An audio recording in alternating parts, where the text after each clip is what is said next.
Picture the bravest thing you can imagine a man doing. Now put out the lights, take away his rifle, and send him in alone. These were the tunnel rats of the Vietnam War, American volunteers who crawled into the enemy's underground with a pistol, a flashlight, and nothing else. No armor, no backup, no room to even turn around. The job had a casualty rate near 1 in 3, one of the deadliest in the whole war, and every one of these men volunteered for it. Nobody was ordered into that dark. They raised their hands. By the end of this video, you'll understand why and exactly what was waiting for them down there. What they found would change how America fought the war. Vietnam, the mid-1960s. American forces had the most powerful military on Earth. Jets, helicopters, artillery that could flatten a hillside in minutes, and they were fighting an enemy who kept disappearing. The Viet Cong would strike a patrol or an airfield or a base and then simply vanish. No retreat you could chase, no column you could bomb. One moment there was gunfire, the next an empty field and a few farmers. The Americans couldn't understand it. Where was the enemy going? The answer was under their boots, literally. Beneath the rice paddies and rubber plantations lay a hidden world, a vast network of hand-dug tunnels. Some stretched for miles, whole underground towns. And to fight the men who lived down there, the US Army needed volunteers to go in after them.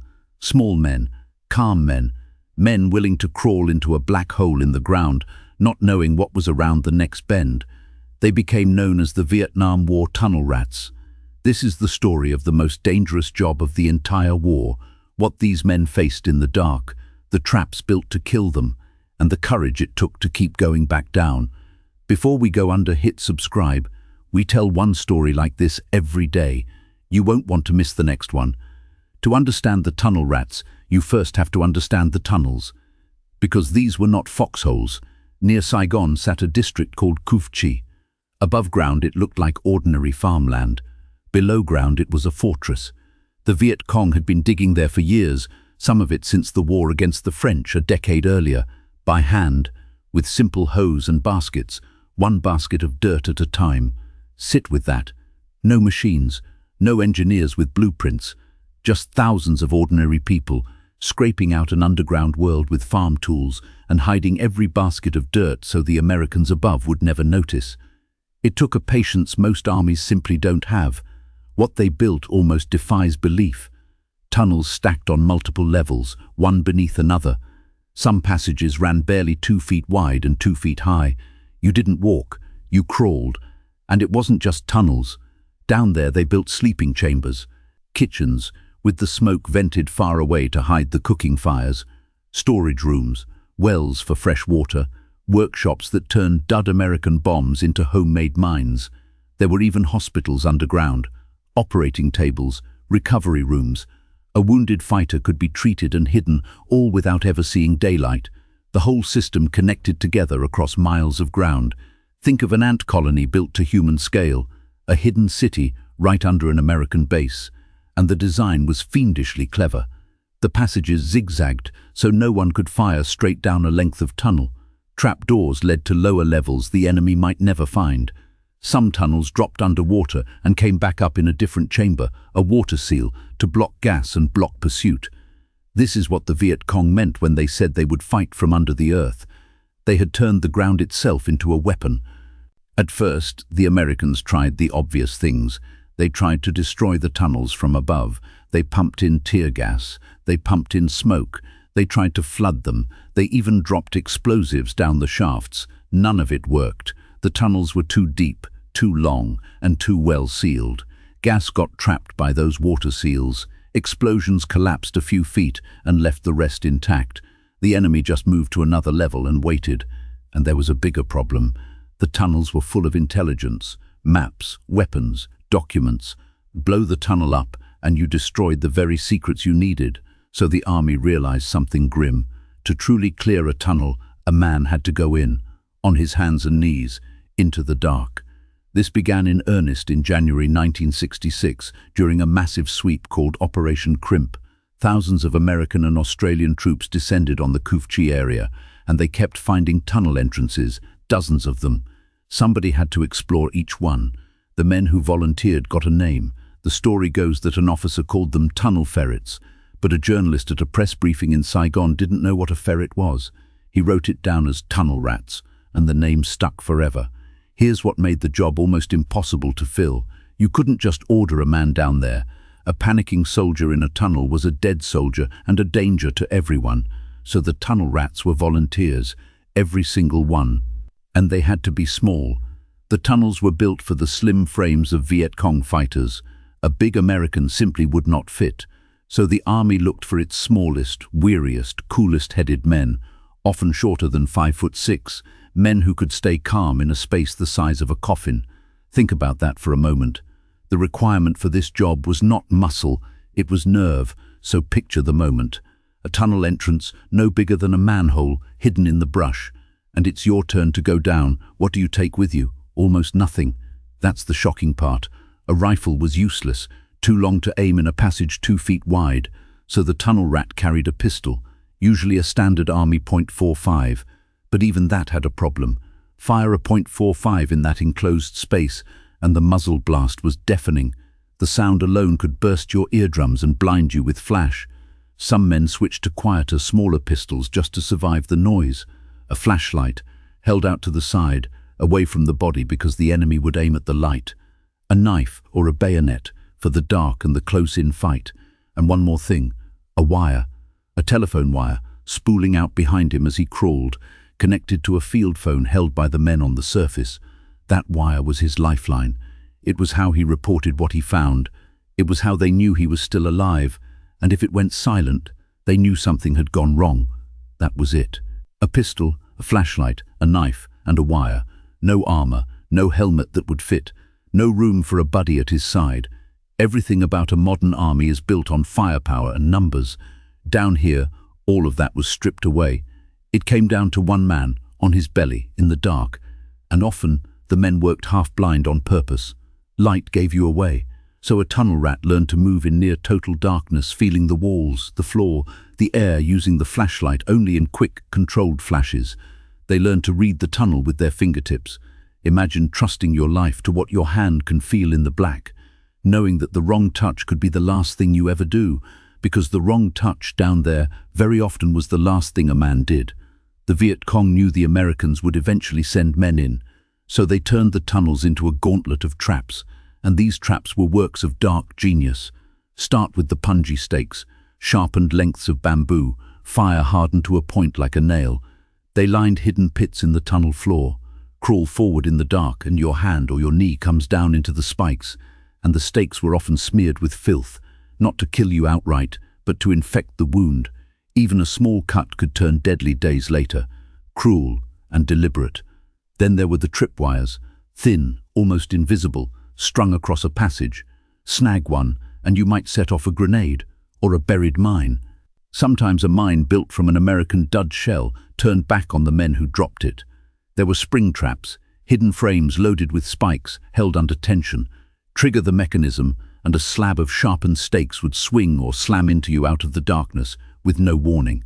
And then there were the living traps. This is where it becomes a nightmare. The Viet Cong would take venomous snakes like the bamboo viper, small and deadly, and tie them to a stake, or seal them in a box wired to the tunnel. Disturb it, and the snake was suddenly loose in the dark, inches from your face. The men grimly nicknamed one of these snakes the two-step, for how far they joked you'd get after the bite. Scorpions, boxes of them, rigged to spill onto a crawling man. Even bats and biting insects used to spread panic. Every foot forward was a decision. Is this next handhold solid ground or the lid of a pit? Is that faint line a root or a tripwire? Is that a shadow ahead or a man with a knife? And you made that decision in the dark, by feel, over and over, for hours. One wrong guess and no one could reach you in time. Your buddies were on the surface holding a wire. They couldn't fit. They couldn't help. There was only you and the trap and the dark. But here's the thing the traps don't fully capture. The worst enemy in the tunnel wasn't a snake or a spike. It was the dark itself. Veterans had a name for it. They called it the Black Echo, a darkness so total that your eyes gave you nothing. No shapes, no grey, just black, pressing on you from every side. Now add the heat. Deep in a tunnel, the air went hot and thick and still, sweat poured off you and had nowhere to go. Add the air itself, stale, low on oxygen, sometimes fouled with the last of the tear gas the army had pumped in. Men got dizzy, headaches split their skulls. Add the space, often too tight to raise your head, too tight to turn around. If you had to get out, you sometimes had to crawl backward blind, in reverse, feeling behind you with your boots, and picture what a single flashlight does to all of that. It carves out a small cone of light and makes the darkness beyond it feel even deeper. The beam shows you the next few feet. It cannot show you what's waiting around the bend. So most of the time the light stayed off. You lived in the black and saved the beam for when you absolutely had to look. And add the sounds. Water dripping somewhere, your own breathing far too loud, the scuttle of something moving in the dark, and sometimes the sound that stopped a man's heart, the faint noise of another human being, breathing, close, somewhere just ahead. This is where the raise your hand part matters. You could not train a man out of that fear. The fear was correct. The danger was real. What the tunnel rats learned to do was something rarer. They learned to function while afraid, to keep the terror on a leash, to keep their hands steady and their thinking clear while every animal instinct screamed at them to get out.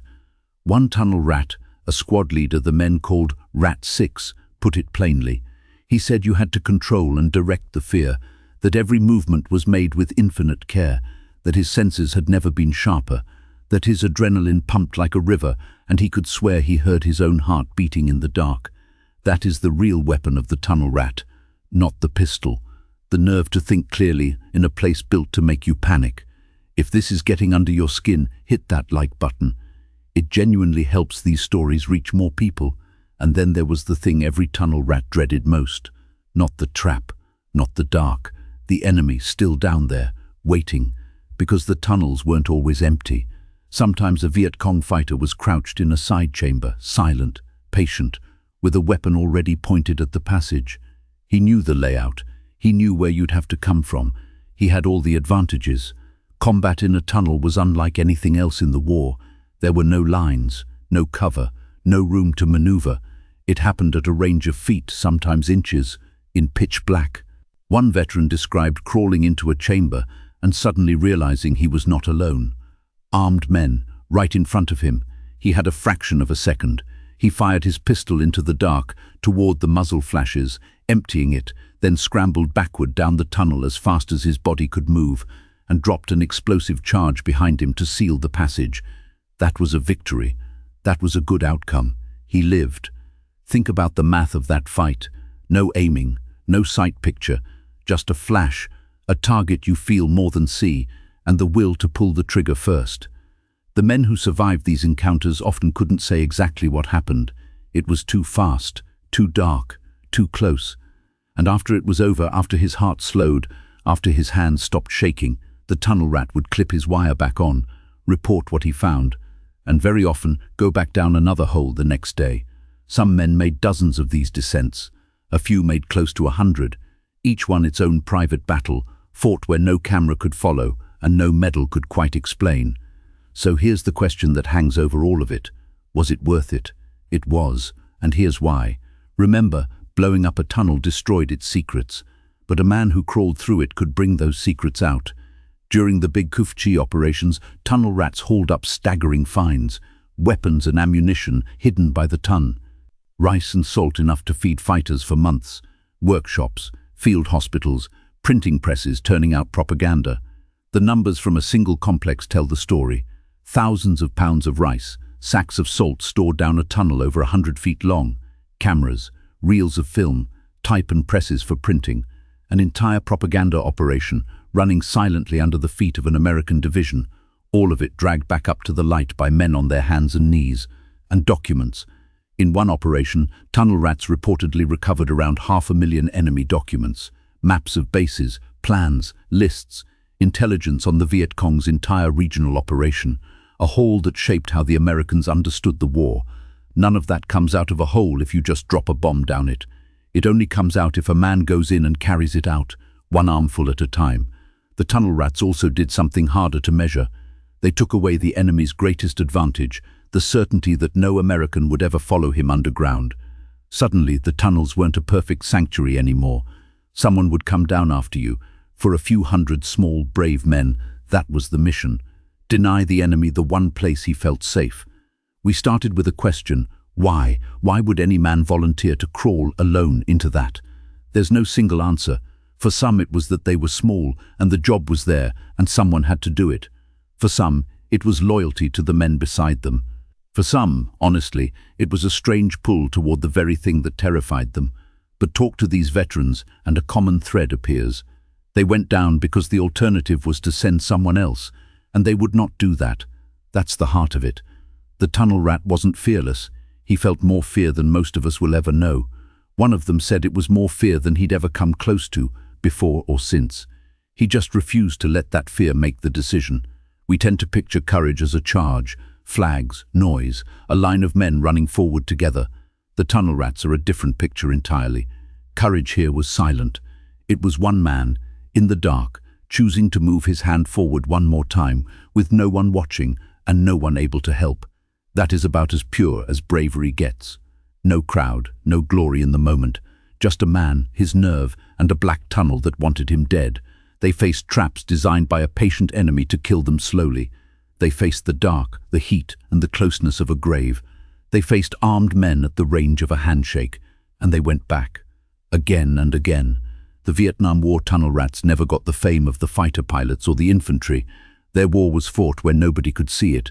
But make no mistake, foot for foot, breath for breath, it was as brave as anything Americans have ever done. Next time, we go inside another impossible job where a handful of men did what an entire army couldn't. Subscribe now and don't miss it.